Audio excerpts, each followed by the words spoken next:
ಮತ್ತು ತೆಗೆದುಬಿಟ್ರೆ ಅವಳು ಬೊಬ್ಬೆ ಭಾಳ ದೊಡ್ಡದು ಬೀಳತ್ತೆ. ಹಾಗೆ ಮಂಡೆ ಗಿಡ ಎಲ್ಲ ಏನಿತ್ತು ಅದನ್ನೆಲ್ಲ ತೆಗೆದು ಕಡ್ದು ಗೊಬ್ಬರ ಗುಂಡಿ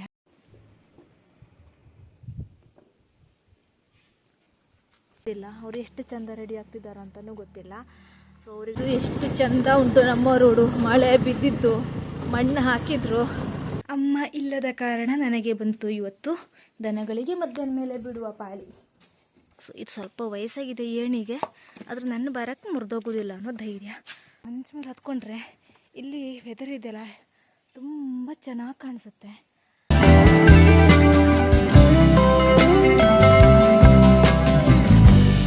ಹಾಯ್ ಎಲ್ರಿಗೂ, welcome back to my new vlog. ಎಲ್ಲರೂ ಹೇಗಿದ್ದಾರೆ? ಎಲ್ಲರೂ ಸೂಪರ್ ಆಗಿದ್ದೀರಾ ಅಂತ ಹೇಳಿ ಅಂದ್ಕೊತೀನಿ.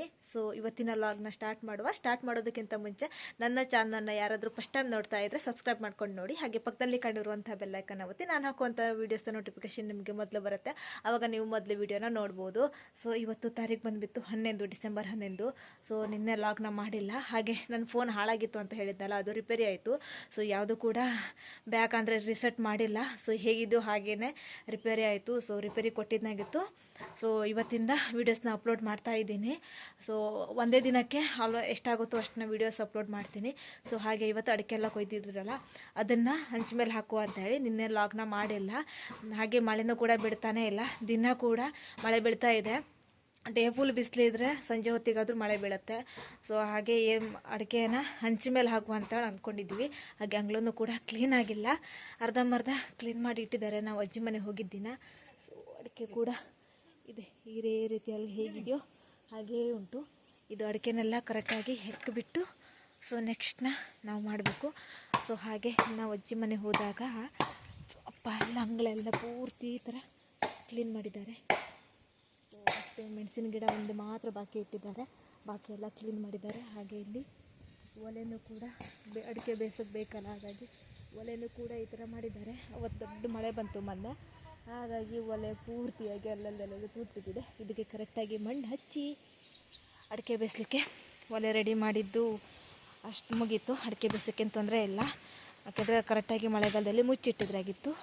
ಸೊ ಹಾಗಾಗಿ ಈಗ ಮಣ್ಣೆಲ್ಲ ಹಚ್ಚಿ ಕರೆಕ್ಟಾಗಿ ಮಾಡಿದರೆ, ಬೆಂಕಿ ಮಾಡಿದ್ರೆ ಅಡಿಕೆ ಬೇಯಿಸೋಕ್ಕೆ ರೆಡಿ. ಹಾಗೆ ಅಂಗಳ ಪೂರ್ತಿಯಾಗಿ ಕಿತ್ತನೆ ಮಾಡಿ ಕ್ಲೀನ್ ಮಾಡೋದುಂಟು. ಮಳೆ ಬಿಡ್ತಾ ಇಲ್ಲ.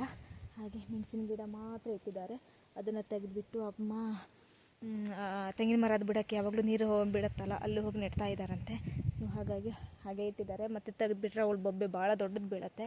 ಹಾಗೆ ಮಂಡೆ ಗಿಡ ಎಲ್ಲ ಏನಿತ್ತು ಅದನ್ನೆಲ್ಲ ತೆಗೆದು ಕಡ್ದು ಗೊಬ್ಬರ ಗುಂಡಿ ಹಾಕಿದ್ರು ಅನಿಸುತ್ತೆ ನಮ್ಮಪ್ಪ. ನಾವು ಅವತ್ತು ಇರಲಿಲ್ಲ, ಅಜ್ಜಿ ಮನೆ ಹೋಗಿದ್ರಾಗಿತ್ತು. ಸೊ ಇವಾಗ ಹಂಚಿ ಮೇಲೆ ಅಡಿಕೆ ಹಾಕಲಿಕ್ಕೆ ರೆಡಿ ಮಾಡ್ತಾ ಇದ್ದಾರೆ. ಅಲ್ಲಿ ಅಮ್ಮ ಮೇಲ್ಗಡೆ ಹತ್ತಿದ್ದಾರೆ, ಅಪ್ಪ ಕೆಳಗಡೆಯಿಂದ ಕೊಡ್ತಿದ್ದಾರೆ. ಸೊ ಹಂಚು ಮಳೆ ಬಿದ್ದರೂ ಒದ್ದೆ ಆಗಿರೋದ್ರಿಂದ ಹಂಚು ಮೇಲೆ ಅಷ್ಟೊಂದು ಓಡಾಡೋಕ್ಕಾಗೋದಿಲ್ಲ. ಈ ಅಡಿಕೆ ಕೊನೆ ಇರುತ್ತಲ್ಲ ಅದನ್ನು ಅಡಿಕೆನ ಬಿಡಿಸ್ತಾ ಇಲ್ಲ, ಹಾಗೆ ಕೊನೆನೇ ಇಡ್ತಾ ಇದ್ದೀವಿ. ಹಂಚು ಮೇಲೆ ಅಡಿಕೆನ ತೆರೆ ಅಡಿಕೆ ಹಾಕಿದರೆ ಇರೋದಿಲ್ಲ ಅಂತ ಹೇಳಿಬಿಟ್ಟು ಈ ಥರ ಕೊನೆ ಇರೋದನ್ನೇ ಇಡ್ತಾ ಇದ್ದೀವಿ. ಈ ತೆರೆ ಅಡಿಕೆನೂ ಕೂಡ ಹಂಚು ಮೇಲೆ ಹಾಕ್ತಾಯಿದ್ದೀವಿ. ಒಂದು ಸ್ವಲ್ಪ ಸ್ಲೋಪ್ ಇರುತ್ತಲ್ಲ ಅಲ್ಲಿ ಹಾಕ್ತಾಯಿದ್ದೀವಿ. ಅದಕ್ಕಿಂತ ಮುಂಚೆ ಅಡಿಕೆನ ಹೆಕ್ಕಬೇಕು. ಇಲ್ಲಪ್ಪ ಆಲ್ರೆಡಿ ಸ್ವಲ್ಪ ಹೆಕ್ಕಿಟ್ಟಿದ್ದಾರೆ. ಇದು ಒಣಸ್ಲಿಕ್ಕೆ ಹಾಕೋದಲ್ಲ, ಕೈಯಿಂದನೇ ಇವಾಗ ಸೊಲಿಯೋದು. ಇದನ್ನೆಲ್ಲ ಚಲೋ ಕೆಂಪಡಿಕೆ ಈ ಥರ ಮಾಡಿ ಅಷ್ಟು ಪೂರ್ತಿಯಾಗಿ ಹೆಕ್ಕಬೇಕು. ಈ ರಾಶಿದು ಹೌದು, ಈ ರಾಶಿದು ಕೂಡ ಹೌದು. ಸೊ ಬನ್ನಿ ಇವತ್ತೇ ಏನು ಮಾಡೋದು ಕೆಲಸ ಅಂಥೇಳಿ. ಇವತ್ತು ಫುಲ್ ಕೆಲಸ. ಅಡಿಕೆನ ಪೂರ್ತಿಯಾಗಿ ಮೇಲ್ಗಡೆ ಹಾಕಬೇಕು. ಆಲ್ರೆಡಿ 3 ದಿನ ಆಯಿತು ಅಡಿಕೆ ಕೊಯ್ದು ರಾಶಿ ಮಾಡಿ ಇಟ್ಟಿದ್ದು ಹಾಗೇ ಇದೆ. ಸೊ ಬನ್ನಿ ಅಡಿಕೆನೆಲ್ಲ ಮೇಲ್ಗಡೆ ಹಾಕಿ ಹಂಚು ಮೇಲೆ ಯಾವ ರೀತಿ ಹಾಕ್ತೀವಿ ಅಂತ ಹೇಳಿ ನೋಡ್ಕೊಂಡು ಬರೋಣ. ಸೊ ಹಾಗೆ ವೀಡಿಯೋಸ್ನೆಲ್ಲ ಆದಷ್ಟು ಬೇಗನೆ ಅಪ್ಲೋಡ್ ಮಾಡ್ತೀನಿ. ಸೊ ಮೊಬೈಲ್ನ ಹಾಳಾಗಿದ್ದು ರಿಪೇರಿ ಆಯಿತು ಅಂತ ಹೇಳಿಬಿಟ್ಟು ತುಂಬ ಖುಷಿ ಆಯಿತು. ಸೊ ಇನ್ನೊಂದು ಸತಿ ಏನಾದರೂ ಹಾಗೆ ಆಯಿತು ಅಂತಂದರೆ ಬ್ಯಾಟ್ರಿ ಬೇರೆದೇನು ಹಾಕ್ಸ್ಬೇಕಂತೆ. ಸೊ ಇವಾಗ ಏನು ಮಾಡಿ ಅವ್ರು ರಿಪೇರಿ ಮಾಡಿಕೊಟ್ಟಿದ್ದಾರೆ. ಸೊ ಮೊಬೈಲ್ ರಿಪೇರಿ ಆಗಿದ್ದ ಖುಷಿಗೆ ಏನು ಹೇಳಬೇಕು ಅಥವಾ ಏನು ಬಿಡಬೇಕು ಅಂತಲೇ ಗೊತ್ತಾಗ್ತಿಲ್ಲ. ಸೊ ತುಂಬ ಖುಷಿ ಆಯಿತು, ಯಾಕೆಂದರೆ ಅದನ್ನೇನಾದರೂ ರೀಸೆಟ್ ಆಗಿಬಿಟ್ಟಿದ್ದರೆ ನನಗೆ ಎಲ್ಲನೂ ಹೋಗಿಬಿಡೋದು ಫೋನಲ್ಲಿರೋದೆಲ್ಲ. ಸೊ ಹಾಗಾಗಿ ಇನ್ನು ಸ್ವಲ್ಪ ಜೋಪಾನವಾಗಿ ಇಟ್ಕೊಳ್ಬೇಕು ಮೊಬೈಲ್ನ. ಇನ್ನು ಯಾವ ರೀತಿ ಆ ಥರ ಆಗದೆ ಇರೋ ಥರ ನೋಡ್ಕೋಬೇಕು. ಸೊ ಯಾಕೆ ಹಾಗೆ ಆಗಿತ್ತು ಅಂತ ನನಗೂ ಕೂಡ ಗೊತ್ತಾಗ್ತಿಲ್ಲ. ಒಂದು ಸತಿ ನೀರಲ್ಲಿ ಬಿದ್ದಿತ್ತು ಆ ಫೋನು. ಸೊ ಹಾಗಾಗಿ ಬ್ಯಾಟ್ರಿ ಏನೋ ಲೋ ಆಗಿತ್ತು ಅನಿಸುತ್ತೆ. ಒಂದು 6 ಮಂತ್ ಬ್ಯಾಕ್ ನೀರಲ್ಲಿ ಬಿದ್ದಿತ್ತು ಆ ಫೋನು. ಸೊ ಅದರಿಂದ ಇವಾಗೇನು ಎಫಲ್ಟ್ ಆಗಿರ್ಬೇಕು ಆ ಫೋನಿಗೆ. ಸೊ ಗೊತ್ತಿಲ್ಲ. ಸೊ ಇವಾಗ ಅಡಿಕೆನೆಲ್ಲ ಇಡಬೇಕು. ಸೊ ಅದಕ್ಕಿಂತ ಮುಂಚೆ ಇವತ್ತು ಆದರೆ ಆ ಅಡಿಕೆನೆಲ್ಲ ಕೆ ಜಿ ಮಾಡಬೇಕು ಅಂತ ಅಂದ್ಕೊಂಡಿದ್ದೀನಿ. ಸೊ ತುಂಬ ಹೆವಿ ಆಗುತ್ತೆ, ನಾನು ಕೆ ಜಿ ಮಾಡಬೇಕು, ಅದ್ರ ಮೇಲ್ಗಡೆ ಹಾಕಬೇಕು ಎಲ್ಲ ಅಂತ ಹೇಳ್ಬಿಟ್ಟು. ಬಟ್ ಅಂದ್ಕೊಂಡಿದ್ದೀನಿ ಕೆ ಜಿ ಮಾಡಿ ಅದನ್ನು ತೂಕ ಎಷ್ಟು ಬರುತ್ತೆ ಅಂತೇಳಿ ನೋಡಬೇಕು ಅಂತೇಳಿ. ಇವಾಗ ಕೆ ಜಿ ಮಾಡಿದ್ರೆ ಅದು 6 ಮಂತ್ ನೆಕ್ಸ್ಟ್ ನಂಗೆ ರಿಸಲ್ಟ್ ಸಿಗುತ್ತೆ. ಸೊ ಅದನ್ನು ಇವಾಗಿಂದನೇ ಸ್ಟಾರ್ಟ್ ಮಾಡಬೇಕು. ಅಷ್ಟನ್ನು ಕೂಡ ಕೆ ಜಿ ಮಾಡಲಿಕ್ಕೆ ಈ ಥರ ಇಟ್ಕೊಂಡಿದ್ದೀನಿ. ಸೊ ಇಲ್ಲಿ ಕೊನೆ ಉಂಟು. ಈಗ ಕೊನೆ ಕೆ ಜಿ ಮಾಡಿಬಿಟ್ಟು ಡೈರೆಕ್ಟಾಗಿ ಹೀಗೆ ಹಂಚ ಮೇಲೆ ಹತ್ಸೋದು. ಸೊ ಫಸ್ಟ್ ಕೆ ಜಿ ಮಾಡ್ಕೊತೀನಿ, ಕೆ ಜಿ ಮಾಡಿ ಬರೆದಿಡ್ಕೊಳ್ಬೇಕು. ಸೊ ಹಾಗಾಗಿ ಇಲ್ಲೀಗ ಕೆ ಜಿ ಮಾಡುವ ಲಾಸ್ಟ್ ಫೈನಲ್ ಆಗಿ ನನಗೆ ಗೊತ್ತಾಗುತ್ತೆ ಲೆಕ್ಕಾಚಾರ ಅಂತ ಹೇಳ್ಬಿಟ್ಟು. ಪೂರ್ತಿಯಾಗಿ ಈ ಥರ ಕೊನೆನ ಈ ಥರ ಮಾಡಿ ಕೆ ಜಿ ಮಾಡಿ ಸೈಡಿಗೆ ಇಡ್ತಾಯಿದ್ದೀನಿ. ಸೊ ಪೂರ್ತಿಯಾಗಿ ಈ ಥರ ಮಾಡಿ ಕೆ ಜಿ ಇಡಬೇಕು. ಫುಲ್ ಕೊನೆನೇ ಕೆ ಜಿ ಮಾಡ್ತಾಯಿದ್ದೀನಿ. ಸೊ ಹಾಗೆ ನಮ್ಮ ಪುಟ್ಟಿ ಕೂಡ ಇಲ್ಲಿ ಬೊಬ್ಬೆ ಹಾಕ್ತಾ ಇದ್ದಾಳೆ. ಎಂಥದ ಪುಟ್ಟಿ? ಹಾಂ, ಸೊ ಚೋಟು ಅಲ್ಲಿದ್ದಾರೆ, ಹಾಗೆ ಪಿಂಕಿದು ಕೂಡ ಇಲ್ಲಿದ್ದಾರೆ. ಸೊ ಇಷ್ಟನ್ನು ಕೆ ಜಿ ಮಾಡಿ ಎಲ್ಲ ರೆಡಿ ಮಾಡೋ ತನಕ ನಂಗೆ ಸಾಕಾಗತ್ತೆ. ಅಪ್ಪ ಅಮ್ಮನ ಹತ್ರ ಆಲ್ರೆಡಿ ಬೈಸ್ಕೊತಾ ಇದ್ದೀನಿ, ಇದೇ ಥರ ಮಾಡ್ತಾ ಇರೋದು ನೀನು ಅಂತ ಹೇಳಿಬಿಟ್ಟು. ಸೊ ಆದರೂ ನನಗೆ ಹಠ ಬಿದ್ದಿದೆ ಕೆ ಜಿ ಮಾಡಲೇಬೇಕು ಅಂತ ಹೇಳಿ. ಸೊ ಫೈನಲ್ ಆಗಿ ಎಷ್ಟು ಕೆ ಜಿ ಆಗುತ್ತೆ ಅಂತ ಹೇಳಿ ನೋಡಬೇಕು. ಇದಿಷ್ಟನ್ನು ಕೆ ಜಿ ಮಾಡಿ ಇಟ್ಟಿದ್ದೀನಿ. ಕೊನೆನ ಅಡಿಕೆನ ಹಾಗೆ ಇಟ್ಟಿದ್ದೀನಿ. ಈ ಚೀಲ ಎಲ್ಲ ಇನ್ನು ಯಾವುದೂ ಕೂಡ ಕೆ ಜಿ ಮಾಡಿಲ್ಲ, ಜಸ್ಟ್ ಕೊನೆ ಅಷ್ಟೇ ಮೇಲೆ ಏರಿಸ್ಬೇಕು ಅಂತ ಹೇಳಿ. ಸೊ ಇವಾಗ ಈ ದೊಡ್ಡದು ಕೊನೆ ಅಷ್ಟೇ ಕೆ ಜಿ ಮಾಡೋದು. ಸೊ ಯಾಕೆಂದರೆ ವಿತ್ ಜಿಂಗೆಲ್ಲ ಇರುತ್ತಲ್ಲ, ಸೊ ಹಾಗಾಗಿ ಕೆ ಜಿ ಸ್ವಲ್ಪ ಕಡಿಮೆ ಬರುತ್ತೆ ಅಂತ ಹೇಳಿ ಕೊನೆಯಷ್ಟೇ ಎಕ್ಸ್ಟ್ರಾ ಕೆ ಜಿ ಮಾಡಿ ಇಟ್ಕೊತಾ ಇದ್ದೀನಿ. ಕೊನೆನ ಮೇಲೆ ಏರಿಸಲಿಕ್ಕೆ ಈ ಥರ ಮಾಡಿ ನಮ್ಮಪ್ಪ ಏರಿಸ್ತಾ ಇದ್ದಾರೆ. ಆದರೆ ಈ ಥರ ಮಾಡಿ ಏರಿಸೋದು ಅಷ್ಟು ಈಸಿ ಇಲ್ಲ, ತುಂಬ ಕಷ್ಟಪಟ್ಟು ಏರಿಸ್ತಾ ಇದ್ದಾರೆ. ಆದರೆ ಸ್ವಲ್ಪ ನಮಗೆ ಈಸಿ ಆಗುತ್ತೆ ಅಲ್ಲಿಂದ ಅಲ್ಲಿಗೆ ಅಂತ ಹೇಳ್ಬಿಟ್ಟು ಈ ಥರ ಏರಿಸ್ತಾ ಇದ್ದೀವಿ. ಯಾಕೆಂದರೆ ಕೊನೆನ ಮೇಲ್ಗಡೆ 6 ಆ ಥರ ಏರಿಸ್ಬೇಕಿದ್ರೆ ಕೈಯಿಂದ ತುಂಬ ಭಾರ ಬೀಳುತ್ತೆ. ಮತ್ತು ಏನಾದರೂ ಮಿಸ್ ಆಯಿತು ಅಂದರೆ ತಲೆ ಬುರುಡೆ ಮೇಲೇ ಸೀದಾ ಬಂದುಬಿಡುತ್ತೆ. ಹಾಗಾಗಿ ಏರಿಸ್ಬೇಕಾದ್ರೆ ತುಂಬ ಹುಷಾರಾಗಿ ಏರಿಸಬೇಕು. ನಮ್ಮ ಅಪ್ಪಂಗೆ ಸ್ವಲ್ಪ ಬ್ಯಾಲೆನ್ಸ್ ಇತ್ತು, ಹಾಗಾಗಿ ಏರಿಸ್ತಾ ಇದ್ದಾರೆ. ನಾವೇನಾದರೂ ಏರ್ಸೋಕೆ ಹೋದರೆ ನಮ್ಮ ತಲೆ ಮೇಲೆ ಎಷ್ಟು ಕೊನೆ ಬೀಳುತ್ತಿತ್ತೋ ಗೊತ್ತಿಲ್ಲ. ಹಾಗೆ ದೊಡ್ಡ ಕೊನೆ ಇದ್ರೂ ಕೂಡ ಕೈಯಿಂದ ತುಂಬ ಭಾರ ಬೀಳುತ್ತೆ, ಏರ್ಸೋಕೆ ತುಂಬ ಕಷ್ಟ ಆಗುತ್ತೆ. ಈ ಥರ ಕೋಲಿಂದ ಈ ಥರ ಸಿಕ್ಸಿ ಈ ಥರ ಮಾಡಿ ಏರಿಸ್ತಾ ಇದ್ದೀವಿ. ಮೇಲೆ ಎತ್ತು ಕೊಟ್ಟಿರುವಂಥ ಕೊನೆನ ತಗೊಂಡ್ಬಿಟ್ಟು ಸೈಡಿಗೆ ಇಡ್ತಾ ಇದ್ದೀನಿ. ನನ್ನ ಕೆಲಸ ಅಷ್ಟೇಯ. ಜಸ್ಟ್ ಅಪ್ಪ ಮೇಲ್ಗಡೆ ಫುಲ್ಲಾಗಿ ಏರಿಸ್ತಿದ್ದಾಗಿತ್ತು, ಅದನ್ನು ತೆಗೆದುಬಿಟ್ಟು ಹಂಚ ಮೇಲೆ ಇಡೋದು. ಅಮ್ಮ ಅದನ್ನು ತಗೊಂಡು ಹೋಗಿ ಕರೆಕ್ಟಾಗಿ ಒಣಗಿಸ್ತಾ ಇದ್ದಾರೆ. ಸೊ ಸ್ವಲ್ಪ ಹೈಟ್ ಇದೆ, ಆದ್ರೂ ಕೂಡ ಉದ್ದ ಕೋಲಿರೋದ್ರಿಂದ ಸ್ವಲ್ಪ ಹತ್ತಿರ ಆಗುತ್ತೆ. ಕಡೆ ಬಾಕಿ ಇರೋ ಕೊನೆಗೆಲ್ಲ ಬುಟ್ಟೆಯಲ್ಲಿ ಹಾಕಿಬಿಟ್ಟೆ ಮೇಲೆಗಡೆ ಏರಿಸ್ಬೇಕು. ಈ ಕಡೆಯಿಂದ ಒಂದು ಸ್ವಲ್ಪ ಈ ರಾಶಿ ಉಂಟಲ್ಲ ಅಷ್ಟನ್ನು ಏರಿಸ್ಬೋದು. ಯಾಕೆಂದರೆ ಜಾಗ ಮತ್ತು ಹಂಚ ಮೇಲಿಂದೆಲ್ಲ ಪೂರ್ತಿಯಾಗಿ ಭಾರ ಇಟ್ಕೊಂಡು ಓಡಾಡೋಕ್ಕಾಗೋದಿಲ್ಲ. ಹಾಗಾಗಿ ಎಷ್ಟಾಗುತ್ತೋ ಅಷ್ಟನ್ನು ಈ ರೀತಿ ಮಾಡಿ ಏರಿಸ್ತಾ ಇದ್ದೀವಿ. ಬಾಕಿ ಎಲ್ಲನೂ ಕೂಡ ಬುಟ್ಟೆಯಲ್ಲಿ ಹಾಕಿ ಮೇಲ್ಗಡೆ ಏರಿಸಬೇಕು. ಕೆ ಜಿ ಮಾಡಿದಷ್ಟನ್ನು ಹತ್ಸಾಯಿತು. ಸೊ ಪೂರ್ತಿಯಾಗಿ ಈ ಥರ ಮಾಡಿ ಇಟ್ಟಿದ್ದೀವಿ. ಆ ಕಡೆನ ಹೋಗಬೇಕು. ಮತ್ತು ಇದಿಷ್ಟು ಫಿನಿಶ್ ಆಯಿತು. ಇನ್ನು ಕೆ ಜಿ ಮಾಡಿ ಕೆಳಗಡೆ ಇಟ್ಟಿರೋದಷ್ಟು ಫಿನಿಶ್ ಆಯಿತು. ಸೊ ಇಷ್ಟು ಮೇಲ್ಗಡೆ ಹತ್ತಿದ್ದೀನಿ. ಇನ್ನು ಮೇಲ್ಗಡೆ ಇದೆ ಮನೆ, ಇದು ಪಡಿ ತಗೊಂಡಿರೋದು, ಅದ್ರ ಮೇಲೆ ಹಾಕ್ತಾಯಿದ್ದೀವಿ. ಇನ್ನು ಆ ಕಡೆದೆಲ್ಲ ಹಾಕಬೇಕು. ತೆರೆ ಅಡಿಕೆಯಲ್ಲಿ ಕೆಳಗಡೆ ಹಾಕೋದು. ಸೊ ಸಾಕಾಯ್ತಪ್ಪ, ಫುಲ್ ತಲೆಗೆ ಬಿಸಿಲು. ಸೊ ಇವಾಗ ಬೇರೆ ಎಲ್ಲ ಹೋಗುವಂಥ ಕೆಲಸ ಬಂತು. ಸೊ ಈಗ ಈ ಥರ ಏಣಿಯಲ್ಲಿ ನನಗೆ ಹತ್ತಲಿಕ್ಕೆ ಭಯ ಇಲ್ಲ. ಸೊ ಈ ಥರ ಏಣಿಂದ ಕೆಳಗಡೆ ಇಳಿವ. ಇದಿಷ್ಟನ್ನು ಕೆ ಜಿ ಮಾಡೋದುಂಟು. ಹಾಗೆ ಅಲ್ಲಿ ತೆರೆ ಅಡಿಕೆನೂ ಕೂಡ ಇದಿಷ್ಟನ್ನು ಕೆ ಜಿ ಮಾಡೋದುಂಟು. ಸೊ ಇವಾಗ ಅಮ್ಮ ಮದುವೆಗೆ ಹೋಗ್ಲಿಕ್ಕೆ ರೆಡಿಯಾಗಿದ್ದಾರೆ. ಅಮ್ಮಂಗೆ ಬಸ್ ಹತ್ಸಿ ಬರಬೇಕು. ಅಮ್ಮ ಮತ್ತು ದೊಡ್ಡಮ್ಮ ಇಬ್ಬರು ಹೋಗ್ತಾ ಇದ್ದಾರೆ. ನಮ್ಮೂರಿನ ಹುಡುಗಂದೆ ಮದುವೆ ಇದೆ, ಹಾಗಾಗಿ ಅಲ್ಲಿ ಅವರು ಹೋಗ್ತಾ ಇದ್ದಾರೆ, ದೇವಸ್ಥಾನದಲ್ಲಿ ಮದುವೆ. ಅದು ಹೋಗಿ ಅವ್ರಿಗೆ ಬಿಟ್ಟು ಬಂದು ಆದಮೇಲೆ ಇದನ್ನು ಕೆ ಜಿ ಮಾಡ್ತೀನಿ. ಅಷ್ಟು ತನಕ ಅಪ್ಪ ಅಡಿಕೆನೆಲ್ಲ ಹೆಕ್ಕಿ ತುಂಬಿಸಿಡ್ತಾರೆ ಅನಿಸುತ್ತೆ. ಸೊ ಅಪ್ಪನ ಹತ್ರ ಆಗ್ತಾಯಿಲ್ಲ. ಸೊ ಫುಲ್ಲಾಗಿ ಕೈ ಪೇನೆಲ್ಲ ಬಂದಿದೆಯಂತೆ. ಸೊ ಮೊನ್ನೆ ಹಗ್ಗ ಹಿಡಿದಿರೋದು ಪ್ರಭಾವ ಅದು. ಹಗ್ಗದವರಿಗೆ ಬೇಡ ಅಂತ ಹೇಳಿಬಿಟ್ಟು ನಮ್ಮಪ್ಪ ಇನ್ನೂ ಕೂಡ ಕೈ ಪೇನು ಕಡಿಮೆ ಆಗಿಲ್ಲ. ಸೊ ಇದಷ್ಟನ್ನು ಕೆ ಜಿ ಮಾಡಬೇಕು. ಆಲ್ರೆಡಿ ಪಟ್ಟಿಯೆಲ್ಲ ಅಲ್ಲಿ ಉಂಟು. ಸೊ ಈಗ ಅಮ್ಮಂಗೆ ಚೌತಿ ತನಕ ಬಿಟ್ಟು ಬರಬೇಕು, ಬಸ್ ಹತ್ಸಿ ನೆಕ್ಸ್ಟ್ ಅವ್ರಿಗೆ ಮತ್ತೆ ಕರ್ಕೊಂಡು ಹೋಗ್ಲಿಕ್ಕೆ ಹೋಗಬೇಕು. ಅದರೊಳಗೆ ಕೆ ಜಿ ಎಲ್ಲ ಮುಗಿಸ್ಬೇಕು. ಸೊ ಆಲ್ರೆಡಿ ಅಮ್ಮ ರೆಡಿಯಾಗಿದ್ದಾರೆ.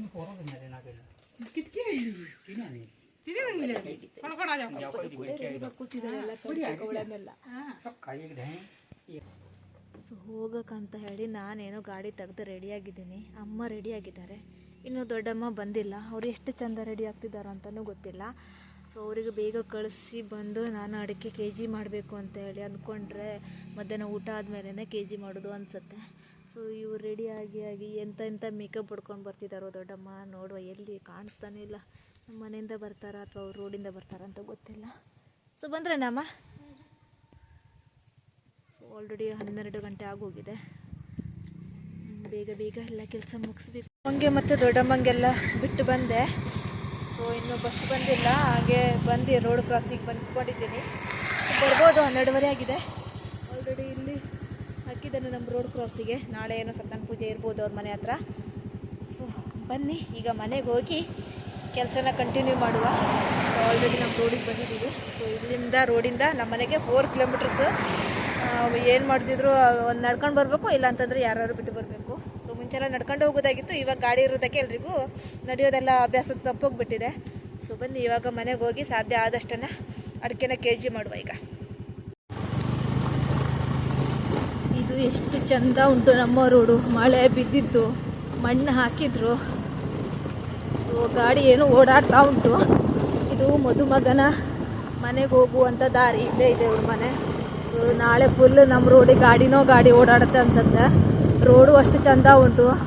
ಮಣ್ಣು ಹಾಕಿ ಫುಲ್ಲಾಗಿ ರೆಡಿಯಾಗಿದೆ. ಬಿಸಿಲು ಡೇ ಫುಲ್ ಬಿಸಿಲು ಬರುತ್ತೆ, ಸಂಜೆಗೆ ಮಳೆ ಬರುತ್ತೆ. ಓಕೆ, ಸ್ವಲ್ಪ ಪರವಾಗಿಲ್ಲ. ಇಲ್ಲೆಲ್ಲ ಮಣ್ಣು ಹಾಕಿಲ್ಲ. ಇದಕ್ಕಿಂತ ಮುಂದೆ ಒಂದು ಸ್ವಲ್ಪ ಎಲ್ಲೆಲ್ಲಿ ಹೋಗಿದೆ ಘಟ್ಟಕ್ಕಷ್ಟೇ ಹಾಕಿದ್ದಾರೆ.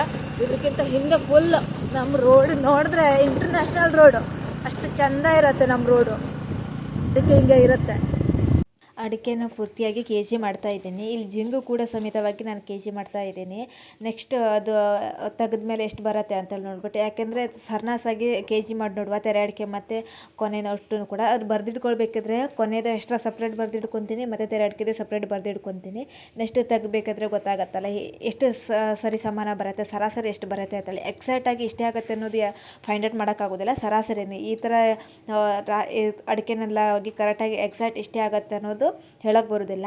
ಸೊ ತೆಗಿಲೇಬೇಕು, ಹಾಕಲೇಬೇಕು. ಸಾಕಾಗಿ ಹೋಗಿದೆ ನನಗಂತೂ. ಯಾಕಂದರೆ ಬುಟ್ಟಿ ಒಳಗೆ ಹಾಕಬೇಕು, ಮತ್ತು ಕೆ ಜಿ ಆಗಿದ ತಕ್ಷಣ ಮತ್ತೆ ಹೊರಗಡೆ ತೆಗೆದಿಡಬೇಕು, ಮತ್ತೆ ಮೇಲ್ಗಡೆ ಎರ್ಸ್ಲಿಕ್ಕೆ ಮತ್ತೊಂದು ಸತಿ ಮುಟ್ಟಬೇಕು. ನನಗಂತೂ ಸಾಕಾಗೋಯ್ತು. ಇಲ್ಲಿ ನನ್ನ ಕೆ ಜಿನ ಕ್ಯಾಮ್ರಾದಲ್ಲಿ ಇದೇನೂ ಗೊತ್ತಿಲ್ಲ, ಸಂಖ್ಯೆ ಕರೆಕ್ಟಾಗಿ ಕಾಣಿಸ್ತಾನೇ ಇಲ್ಲ. ಓಡ್ತಾ ಇರೋ ಥರ ಕಾಣಿಸುತ್ತೆ. ಬಟ್ ಅದು ಕ್ಯಾಮ್ರಾದಲ್ಲಿ ಯಾಕೆ ಹಾಗೆ ಕಾಣಿಸ್ತಾ ಇದೆ ಅಂತಲೂ ಕೂಡ ಗೊತ್ತಿಲ್ಲ. ಬಟ್ ಅಲ್ಲಿ ನೋಡಿದ್ರೆ ಕಾಣಿಸ್ತಾನೇ ಇಲ್ಲ. ಬಟ್ ಅದು ಏನಂತ ನನಗೂ ಕೂಡ ಗೊತ್ತಿಲ್ಲ. ಬಟ್ ನಾರ್ಮಲ್ ಆಗಿ ಅದು ಕರೆಕ್ಟಾಗಿ ಕಾಣಿಸುತ್ತೆ. ಬಟ್ ಇಲ್ಲಿ ನೋಡಿದ್ರೆ 0 ರನ್ನಿಂಗಲ್ಲಿ ಇರೋ ಥರ ಕಾಣಿಸ್ತಾ ಇದೆ. ಬಟ್ ಅದು ಕ್ಯಾಮ್ರಾದಲ್ಲಿ ಮಾತ್ರ ಹಾಗೆ ಕಾಣಿಸ್ತಾ ಇದೆ. ಅದು ಯಾಕೆ ಆ ಕ್ಯಾಮ್ರಾದಲ್ಲಿ ಮಾತ್ರ ಹಾಗೆ ಕಾಣಿಸ್ತಾ ಇದೆ ಅಂತ ಗೊತ್ತಿಲ್ಲ. ಬಟ್ ಇದನ್ನು ಚಿಕ್ಕ ಬುಟ್ಟಿಯಲ್ಲಿ ಆಗೋದಿಲ್ಲ ಅಂತೇಳಿ ಕಡೆ ನೆಕ್ಸ್ಟ್ ನಾನು ದೊಡ್ಡ ಬುಟ್ಟಿನೇ ತೊಗೊಂಡು ಬಂದು ಕೆ ಜಿ ಮಾಡ್ತಾಯಿದ್ದೀನಿ. ಯಾಕೆಂದರೆ ಕೊನೆನ 4 ಇಟ್ಟಾದ ತಕ್ಷಣ ಬುಟ್ಟಿ ಫುಲ್ ಆಗ್ತಾಯಿತ್ತು. ಹಾಗಾಗಿ ದೊಡ್ಡ ಬುಟ್ಟಿನ ತಂದ್ಕೊಂಡು ಕೆ ಜಿನ ಮಾಡಿದೆ. ಕಡೆಗೆ ಬೇಗ ಆಗುತ್ತೆ ಅಂತ ಹೇಳ್ಬಿಟ್ಟು, ಮತ್ತು ತೆರೆ ಅಡಿಕೆನೂ ಕೂಡ ಕೆ ಜಿ ಮಾಡೋದಿತ್ತು. ಹಾಗಾಗಿ ಬೇಗ ಮಾಡುವ ಅಂತ ಹೇಳಿ ಮಾಡ್ತಾಯಿದ್ದೀನಿ. ಅಪ್ಪನೂ ಕೂಡ ಹೆಲ್ಪಿಗೆ ಬಂದಿಲ್ಲ ನನಗೆ. ಬಟ್ ಕೆ ಜಿ ಮಾಡುವ ಅಂತೇಳಿ ಕಡೆ ನೆಕ್ಸ್ಟ್ ಸಪೋರ್ಟ್ ಮಾಡಿದ್ರು. ಬಟ್ ಆದರೆ ಒಂದೇ ಒಂದು ಬುಟ್ಟಿನೂ ಕೂಡ ಎತ್ತಿಡೋಕ್ಕೆ ಬಂದಿಲ್ಲ. ಅಪ್ಪನೂ ಬಂದಿಲ್ಲ, ಅಮ್ಮನೂ ಬಂದಿಲ್ಲ. ಪೂರ್ತಿಯಾಗಿ ನನಗೆ ಬಿತ್ತು. ನನಗೆ ಯಾಕಾದರೂ ಈ ಕೆಲಸಕ್ಕೆ ಕೈ ಹಾಕದೆ ಅಂತ ಅನ್ನಿಸ್ತು. ಆದರೆ ನನಗೆ ಕೌಂಟ್ ಬೇಕಿತ್ತು. ಹಾಗಾಗಿ ನಾನು ಕಷ್ಟಪಟ್ಟಾದರೂ ಆ ಕೆಲಸಕ್ಕೆ ಕೈ ಹಾಕಿ ಮಾಡಿದೆ. 1 ಕೆ ಜಿ ಆಗಿದ ತಕ್ಷಣ ಮತ್ತೆ ಬರೆದಿಡಬೇಕು, ಮತ್ತು ಹೋಗಿ ಅನ್ಲೋಡ್ ಮಾಡಬೇಕು, ಮತ್ತು ಲೋಡ್ ಮಾಡಬೇಕು, ಮತ್ತು ಬಂದು ಬರಿಬೇಕು. ಸೊ ಪೂರ್ತಿಯಾಗಿ ನನಗೆ ಕೆಲಸ ಬಂತು. ಅಪ್ಪ ಅಲ್ಲಿ ಅಡಿಕೆ ಹೆತ್ತಿದ್ದಾನೆ ಬಿಟ್ಟರೆ ನನಗೆ ಇಲ್ಲಿ ಹೆಲ್ಪ್ ಮಾಡೋಕ್ಕೆ ಬರಬೇಕು ಅಂತ ಅಪ್ಪಂಗೆ ಅನಿಸೇ ಇಲ್ಲ ಅನಿಸುತ್ತೆ. ಬಿಡಿ, ಕೊನೆಗೂ ನಾನು ಅಷ್ಟು ಕೆ ಜಿ ಮಾಡಿ ಮುಗಿಸಿದೆ. ಪೂರ್ತಿ ಕೊನೆ ಕೆ ಜಿ ಮಾಡಾಯಿತು. ಇದು ಬೇಗ ಆಗೋದಿಲ್ಲ ಅಂತ ಹೇಳಿ ದೊಡ್ಡ ಅಡಿಗೆ ತಗೊಂಡೆ. ಸೊ ಸ್ವಲ್ಪ ಜಾಸ್ತಿ ತೂಗ್ಬೋದು ಅಂತ ಹೇಳಿ. ಸೊ ಅಷ್ಟನ್ನು ಕೂಡ ಈ ದೊಡ್ಡದು ಆಯಿತು. ಇನ್ನು ತೆರೆ ಅಡಿಕೆ ಅಷ್ಟು ಕೆ ಜಿ ಮಾಡೋದುಂಟು. ಇವಾಗ ಅಪ್ಪ ಬರೋ ತನಕ್ಕಿಂತ ಮುಂಚೆ ಎಲ್ಲ ಕೆ ಜಿ ಮಾಡಿಟ್ರೆ ನೆಕ್ಸ್ಟ್ ಬಂದ ತಕ್ಷಣ ಮೇಲೆ ಹಚ್ಚಿಬಿಡಬೇಕು. ಮತ್ತು ಈ ಚೀಲದೆಲ್ಲ ಅಷ್ಟು ಹೆಕ್ಕೋದುಂಟು. ಈ ತೆರೆ ಅಡಿಕೆನೂ ಕೂಡ ಹೆಕ್ಕಿ ತುಂಬಬೇಕು. ಕಸನೆಲ್ಲ ನಮ್ಮ ಮತ್ತೆ ಹಂಚಿ ಮೇಲೆ ಹಾಕಿದ್ರೆ ಮಳೆಗಾಲದಲ್ಲಿ ಮತ್ತು ನೀರೆಲ್ಲ ಒಳಗಡೆ ಬರುತ್ತೆ. ಕಸ ಎಲ್ಲ ಅಲ್ಲೇ ಹಿಡಿದು ಸೊ ಇಷ್ಟನ್ನೇ ಅಷ್ಟು ಕೂಡ ಮತ್ತೆ ರಿಟರ್ನ್ ಮುಟ್ಟಬೇಕಪ್ಪ. ದೇವರೇ ಸಾಧ್ಯ, ಅಡಿಕೆಗೆ ಸಾಕಾಗೋಯ್ತು. ಇಷ್ಟನ್ನು ಕೆ ಜಿ ಮಾಡಿ ಬುಟ್ಟಿ ಒಳಗೆ ಹಾಕಬೇಕು, ಬುಟ್ಟಿಯಿಂದ ಮತ್ತೆ ತೆಗೆದು ಹಾಕಬೇಕು. ಸಾಕಾಗೋಯ್ತು. ಸೊ ಈಗ ಅಪ್ಪ ಆ ದೊಡ್ಡದಷ್ಟು ಹೆಕ್ಕಿ ಮುಗಿಸಿದ್ರು. ಅದನ್ನೇ ಕೆ ಜಿ ಮಾಡಬೇಕು, ಇದನ್ನೇ ಹಾಕಬೇಕು, ಮತ್ತು ಚೀಲದಲ್ಲಿರೋದ್ರೆ ಸಪ್ರೇಟ್ ಮಾಡಬೇಕು. ಸೊ ಇಷ್ಟನ್ನು ಮಾಡಿ ಅಮ್ಮ ಬರೋದ್ರೊಳಗೆ ಮುಗಿಸ್ಬೇಕು. ಅಮ್ಮ ಇಲ್ಲದ ಕಾರಣ ನನಗೆ ಬಂತು ಇವತ್ತು ದನಗಳಿಗೆ ಮಧ್ಯಾಹ್ನ ಮೇಲೆ ಬಿಡುವ ಪಾಳಿ. ಇವ್ರಿಗೆಲ್ಲ ನೀರು ಕೊಟ್ಟು ಬಿಚ್ಚಾಕೋದು. ಆಲ್ರೆಡಿ ಮಧ್ಯಾಹ್ನ 1 ಗಂಟೆ ಟೈಮಿಗೆ ನೀರು ಕೊಟ್ಟುಬಿಟ್ಟೆ ಬಿಚ್ಚಾಕಿದ್ರೆ ಟೆನ್ಷನ್ ಇರೋದಿಲ್ಲ. ಕುಡಿಯೋದಿಲ್ಲ. ಸುಕುಮಾರಿ ಇವಳು, ಸುಕುಮಾರಿ. ಕುಡಿ ನೀರು. ಹಾಂ ಹಾಂ ಹಾಂ ಹಾಂ ಹಾಂ ಕುಡಿ, ಬಾ ಕುಡಿ. ಕೋಡಂಗಿ ಇದ್ದಂಗಿದೆಯಾ ನೀನು, ಕೋಡಂಗಿ. ನಿಂಗೆ ಬೇಕೇನೆ? ಹಾಂ ಕುಡಿ. ಹಾಂ ಒಬ್ರಿಗೂ ಬೇಡ ಅಂತ ನೀರು. ಎಷ್ಟು ಕೊಬ್ಬಿ ಇಡಬೇಡ ನಿಮ್ಗೊಬ್ರೊಬ್ರಿಗೆ. ಕುಡಿ ನೀನು. ನಮ್ಮ ಮೊಬೈಲ್ ನೋಡಬೇಡ ನೀನು. ಕುಡಿ ಕುಡಿ ಕುಡಿ. ನಿಮ್ಮಿಬ್ಬರಿಗೆ ತಗೊಳ್ಳಿ. ಇವರಾದರೂ ಕುಡಿತಾರ? ಇವ್ರಿಗೂ ಬೇಡ ಅಂತೆ. ಸರಿ, ಸುಮಾರು 3 ಗಂಟೆ ಟೈಮಿಗೆ ನೀರು ಕೊಡಬೇಕು ಮತ್ತೊಂದು ಸಲ.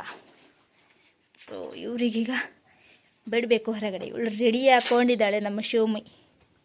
3ಕ್ಕೆ ಬಿಟ್ಟಾಯಿತು. ಸೊ ಇವಳು ಹೋಗ್ತಾಳೆ ಇಲ್ವಾ ಗೊತ್ತಿಲ್ಲ. ಸೊ ಬಿಟ್ಟಿದ್ದೀನಿ, ಇಲ್ಲೇ ಮೇಯ್ತಾ ಇರ್ತಾರೆ. ಸುಮಾರು 1 4 ಗಂಟೆ ಟೈಮಿಗೆ ಮತ್ತೆ ಹೋಗಿ ಕರ್ಕೊಂಡು ಬಂದು ಕೊಟ್ಟುವುದು. ಒಂದು ಸ್ವಲ್ಪ ಕಾಲು ಲೂಸ್ ಆಗಲಿ ಅಂತ ಹೇಳಿ ಬಿಟ್ಟಿದ್ದೀವಿ. ಸೊ ಇನ್ನಿಬ್ಬರು ಇದ್ದಾರೆ. ಇವರಿಬ್ಬರು ಮಸ್ತಿ ಮಾಡ್ಲಿಕ್ಕೆ ಒಂದು ಅಡ್ಡಿಲ್ಲ. ಇದು ಸಗಣಿ ಗಿಣಿ ಎಲ್ಲ ಈಗ ಒಗೆಯೋದಿಲ್ಲ, ಸಂಜೆಗೆ ನೋಡುವ ಅದು. ಇದನ್ನೇ ಮಾಡ್ತಾ ಉಳಿದ್ರೆ ನಮ್ಮ ಬಾಕಿ ಕೆಲಸ ಯಾವಾಗ ಮಾಡೋದು? ಹಾಂ, ಇಲ್ಲೆಲ್ಲ ನೋಡ್ರಿ ಹುಲ್ಲು, ಇದ್ರ ಮೇಲೆ ಕುತ್ಕೊಳ್ಳೋದು. ನೀನು ಶಾಣೆ ಇದೆಯಾ ನೀನು? ಹಾಂ ಹಾಂ ನೀನು ಹೋಗೋಳು. ಬಿಟ್ಟು ಬಿಡ್ತೀನಿ ನೋಡು, ಎಲ್ಲಿ ಬೇಕಾದ್ರೂ ಹೋಗಿ ಕುಣ್ಕೊಂಡು ಬಾ. ಹಾಂ ಹಾಂ ಹಾಂ ಹಾಂ ಸುಬ್ಬಿ. ಸೊ ಅಡಿಕೆನೆಲ್ಲ ಬುಟ್ಟಿ ತೆಗ್ದಿದ್ವಿ ಆಗಿತ್ತು. ಅಷ್ಟು ಬುಟ್ಟಿ ಎಲ್ಲ ಪೂರ್ತಿಯಾಗಿ ತುಂಬಿತು. ಮೇಲಿನ ತೋಟದ್ದು ಒಂದು ಹೆಕ್ ಮುಗೀತು. ಸೊ ಈ ಥರ ಮಾಡಿ ಸಪ್ರೇಟಾಗಿ ತೆಗ್ದಿದ್ದೀವಿ ಈ ಥರ ಅಡಿಕೆನ ನಾವು. ನೋಡಿ, ಈ ಮೇಲಿನ ತೋಟ ಅಂದರೆ ಫಸ್ಟ್ ಕೊಯ್ದಿದ್ರಲ್ಲ ಆ ತೋಟದ್ದು ತುಂಬ ಈ ಥರ ಅಡಿಕೆ ತೆಗೆದು. ಈ ತೋಟಕ್ಕೆ ಅಷ್ಟೊಂದಿಲ್ಲ, ಇನ್ನು ಇದಿಷ್ಟು ಹೆಕ್ಕುದುಂಟು. ಆಲ್ರೆಡಿ ಪೂರ್ತಿಯಾಗಿ ಬುಟ್ಟಿ ಒಳಗೆ ತುಂಬಿಸಿಟ್ಟಿದ್ದೀವಿ. ಫುಲ್ಲಾಗಿ KG ಮಾಡೇ ಇಟ್ಟಿದ್ದೀವಿ. ಸೊ ಈಗ ಮೇಲ್ಗಡೆ ಹಂಚು ಮೇಲೆ ಹಾಕೋದು. ಅಮ್ಮ ಆಲ್ರೆಡಿ ಹಂಚು ಮೇಲೆ ಕೋಲೆಲ್ಲ ಕಟ್ಟಿ ರೆಡಿ ಮಾಡಿದ್ದಾಳೆ. ಸೊ ಈ ಥರನ ಯಾಕೆ ನಾವು ಎಕ್ಸ್ಟ್ರಾ ತೆಗಿತೀವಿ ಅಂತಂದರೆ ನೆಕ್ಸ್ಟ್ ನಾವು ಮಷೀನಿಗೆ ಹಾಕೋದು. ಹಾಗಾಗಿ ಇವಾಗಲೇ ನಾವು ಆ ಸಪ್ರೇಟಾಗಿರೋ ಅಡಿಕೆ ನಾವು ಅಂದರೆ ಪಳ್ಳಿರತ್ತೆ ಅಡಿಕೆ ಅಂದ್ರೆ ಕೈಯಿಂದನೇ ಸೊಲಿಯೋರಿಗೆ ಇದನ್ನ ಹಾಗೆ ಒಣಸ್ಲಿಕ್ಕೆ ಹಾಕಿದ್ರೆ ಏನು ತೊಂದರೆ ಇಲ್ಲ. ಆದರೆ ನಾವು ಮಷೀನಿಗೆ ಹಾಕೋದ್ರಿಂದ ಇದನ್ನು ನಾವು ಫಸ್ಟೇ ತೆಗೆದು ಬಿಡ್ತೀವಿ. ಒಣಗಿದ ಮೇಲೆ ಎಲ್ಲನೂ ಕೂಡ ಸೇಮ್ ಕಾಣಿಸುತ್ತೆ. ಹಾಗಾಗಿ ಈಗ ಹಸಿಗೆ ಇರಬೇಕಾದ್ರೇ ಪೂರ್ತಿಯಾಗಿ ಈ ಥರ ಸಪ್ರೇಟ್ ಮಾಡ್ಕೊಳ್ತೀವಿ. ಸೊ ಇದಿಷ್ಟನ್ನು ಇನ್ನು ಹೆಕ್ಕೋದುಂಟು. ಸೊ ನೆಕ್ಸ್ಟ್ ಈಗ ನನ್ನ ತಲೆ ಮೇಲೆ ಇರ್ತಾರೆ ಈ ಬುಟ್ಟಿನೆಲ್ಲ. ಅಪ್ಪನ ಹತ್ರ ಆಗೋದಿಲ್ಲ ಅಂತೆ. ಈಗ ನನ್ನ ತಲೆ ಮೇಲೇ ಇಷ್ಟು ಬುಟ್ಟಿನ ಓರ್ಬೇಕಂತೆ ನಮ್ಮಮ್ಮ ಹಂಚು ಮೇಲ್ಗಡೆ ಹಾಕ್ತಾರೆ.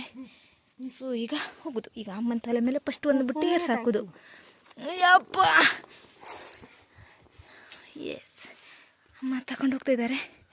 ಸೊ ನೆಕ್ಸ್ಟ್ ನನ್ನ ತಲೆ ಮೇಲೆ ಇರಿಸೋದು ಫುಲ್ ಹಾಕಾದ್ಮೇಲೆ ಸೊ ನೆಕ್ಸ್ಟ್ ಫೈನಲಾಗಿ ತೋರಿಸ್ತೀನಿ. ಇನ್ನು ಇದಿಷ್ಟನ್ನು ಹೆಕ್ಕೋದುಂಟು. ಸಂಜೆ ಆಗಿಬಿಡುತ್ತೆ. ಇನ್ನೀ ಕೊನೆಯೂ ಹಾಕೋದುಂಟು. ಅಮ್ಮ ಆಲ್ರೆಡಿ ಮದುವೆಗೆ ಹೋಗಿ ದಿಬ್ಬಣದ ಗಾಡಿ ಮೇಲೇ ಇಲ್ಲಿ ಊರವರಿಗೆಲ್ಲ ತಂದು ಬಿಟ್ಟರಂತೆ ಮದುವೆ ಮನೆಯವರೆಯ. ಸೊ ಗಾಡಿ ಇತ್ತು.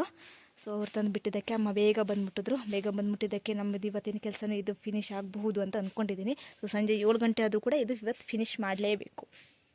ಏನೋ ಮೇಲೆ ಹಾಕಲಿಕ್ಕೆ ನನ್ನ ತಲೆ ಮೇಲೆ ಇರಿಸಿದ್ರು. ಸದ್ಯಕ್ಕೆ ಈ ಥರ ಏಣಿ ಇರೋದಕ್ಕೆ ನಾನು ಬಚಾವಾದೆ. ಇನ್ನೇನಾದರೂ ನಾನು ಆ ಥರ ಏಣಿ ಇರೋದ್ರಲ್ಲಿ ಏನಾದರೂ ಇದ್ದಿದ್ದರೆ ಮುಗಿದೋಗಿರೋದು ನನ್ನ ಕತೆ.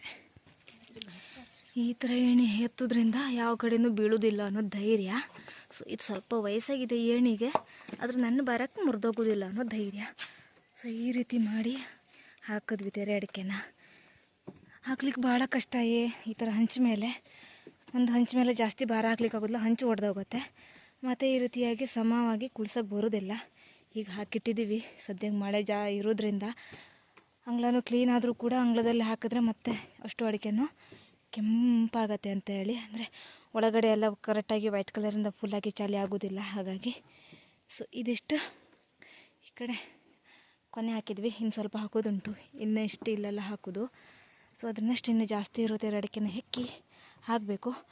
ಆಲ್ರೆಡಿ ತುಂಬ ಟೈಮ್ ಆಗಿದೆ, 4:45 ಆಗಿದೆ. ಸೊ ಮುಗಿಸ್ಬೇಕು ಅಂತ ಅಂದ್ಕೊಂಡಿದ್ದೀನಿ, ನೋಡಬೇಕು. ಸೊ ಹಂಚು ಮೇಲೆ ಹತ್ಕೊಂಡ್ರೆ ಇಲ್ಲಿ ವೆದರ್ ಇದೆಯಲ್ಲ ತುಂಬ ಚೆನ್ನಾಗಿ ಕಾಣಿಸುತ್ತೆ. ಆದರೆ ಏನು ಮಾಡೋದು, ಹಂಚು ಮೇಲೆ ಕೂತ್ಕೊಂಡಿರೋಕ್ಕಾಗೋದಿಲ್ಲ. ಇವತ್ತು ಬಿಸಿಲಿಲ್ಲ, ಇಲ್ಲಂತಿದ್ರೆ ಹಂಚು ಮೇಲೆ ಕಾಲಿಡೋಕೆ ಆಗ್ತಿರ್ಲಿಲ್ಲ ಅನಿಸುತ್ತೆ. ಸೊ ಫುಲ್ ಮೋಡ ವಾತಾವರಣ. ಆಲ್ರೆಡಿ ಸೂರ್ಯ ಎಲ್ಲೋಗಿದ್ದಾನೆ? ಹಾಂ, ಇಲ್ಲಿದ್ದಾನೆ ಸೂರ್ಯ. ಇನ್ನೊಂದು ಮುಳುಗಲಿಕ್ಕೆ ಸ್ವಲ್ಪ ಹೊತ್ತಲ್ಲಿ ಸೂರ್ಯ ಮುಳುಗ್ತಾನೆ. ಸೊ ಇಲ್ಲಿಂದ ಫುಲ್ಲಾಗಿ ಮಂಜು ಮಂಜು ವಾತಾವರಣ, ಫುಲ್ ಇಬ್ಬನಿ ಥರ ಕಾಣಿಸ್ತಾ ಇರುತ್ತೆ. ಇಲ್ಲಿ ಲಾಸ್ಟ್ ಎಂಡಿಗೆ ನದಿಯೂ ಕೂಡ ಇರೋದ್ರಿಂದ ಅದೇ ರೀತಿ ಕಾಣಿಸ್ತಾ ಇರ್ಬೋದು. ಸೊ ಮೇಲೆ ಹತ್ಕೊಂಡ್ರೆ ವೆದರ್ ತುಂಬ ಚೆನ್ನಾಗಿ ಕಾಣಿಸುತ್ತೆ. ಸೊ ನನ್ನ ತಲೆ ಮೇಲೆ ಅಡಿಕೆನ ಬುಟ್ಟಿ ಫುಲ್ ಏರಿಸಿದ್ರು. ಸೊ ಇಷ್ಟು ವರ್ಷ ಬಂದಿರಲಿಲ್ಲ ಈ ಥರ ಕೆಲಸ ಮಾಡೋದು. ಅಪ್ಪ ಅಮ್ಮ ಇಬ್ಬರು ಇದು ಮಾಡ್ತಿದ್ರು, ನಾನೇನಾದರೂ ಸಣ್ಣ ಪುಟ್ಟ ಹೆಲ್ಪ್ ಮಾಡ್ತಿದ್ದೆ.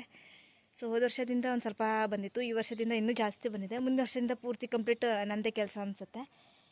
ಸೊ ಬನ್ನಿ, ಇನ್ನು ಇರೋದಷ್ಟು ಅಡಿಕೆನ ಹಾಕ್ಬಿಡುವ ಮೇಲ್ಗಡೆಗೆ. ಅಡಿಕೆ ಪುಟ್ಟಿ ಏನು ಹಿಡ್ದು ತಿಂತಾ ಇದ್ದಾಳಪ್ಪ, ಏನು ಹಿಡ್ದಿದ್ದಾಳೋ ಗೊತ್ತಿಲ್ಲ. ದೊಡ್ಡ ಆಳ್ಸಿ ಅವಳು, ಮನೆ ಒಳಗಿಂದ ಹೊರಗಡೆ ಬೀಳೋದಿಲ್ಲ. ಇವತ್ತೇನೋ ಸಿಕ್ಕಿಬಿಟ್ಟದೆಯಪ್ಪ, ಏನಂತ ನೋಡುವ. ತಿಂದಾಯ್ತು, ಏನು ತಿಂತಿದ್ದಾಳು ಅನ್ನೋದು ಗೊತ್ತಿಲ್ಲ. ಕರು ಕರು ಕರು ಅಂತಿದ್ದಾಳಪ್ಪ. ಏನೋ ಒಂದು ಸಿಕ್ತು. ಚೋಟು ಒಂದು ಎಲ್ಲೋ ಸಿಕಾರಿಗೆ ಹೋಗಿದ್ದಾನೆ ಅನಿಸುತ್ತೆ. ಸೊ ಬುಟ್ಟಿ ಎಲ್ಲ ಖಾಲಿ ಮಾಡಿ ಇಟ್ಕೊಂಡಿದ್ದೀವಿ. ಇನ್ನು ಇದನ್ನಷ್ಟೆಲ್ಲ ಹೆಕ್ಕಬೇಕು. ಇದು ಕೊನೆನ ಮೇಲ್ಗಡೆ ಏರಿಸ್ಬೇಕು. ಅಪ್ಪನ ಹತ್ರ ಆಗುತ್ತೆ ಅಲ್ವಾ ಗೊತ್ತಿಲ್ಲ, ಏರಿಸ್ಲಿಕ್ಕೆ ಕೈ ನೋವು ಅಂತಿದ್ದಾರೆ. ನೋಡಬೇಕು. ಆದ್ರೂ ಇಷ್ಟನ್ನೇ ಹೊತ್ತು ಮಾಡೋ ತನಕ 1 ಅವರ್ ಬೇಕಾಗುತ್ತೆ. ಕೊನೆ ಸ್ವಲ್ಪ ದೊಡ್ಡದೇ ಇದೆ. ಸೊ ಇದನ್ನಷ್ಟು ಹೆಕ್ಕೊಂಡು ಇಡಬೇಕು. ಸೊ ಇದಷ್ಟನ್ನೇ ಕೆ ಜಿ ಮಾಡೋದುಂಟು. ಇದೆಲ್ಲ ಬಾಕಿದೆಲ್ಲ ಕೆ ಜಿ ಮಾಡಿ ಇಟ್ಟಿದ್ದೀನಿ.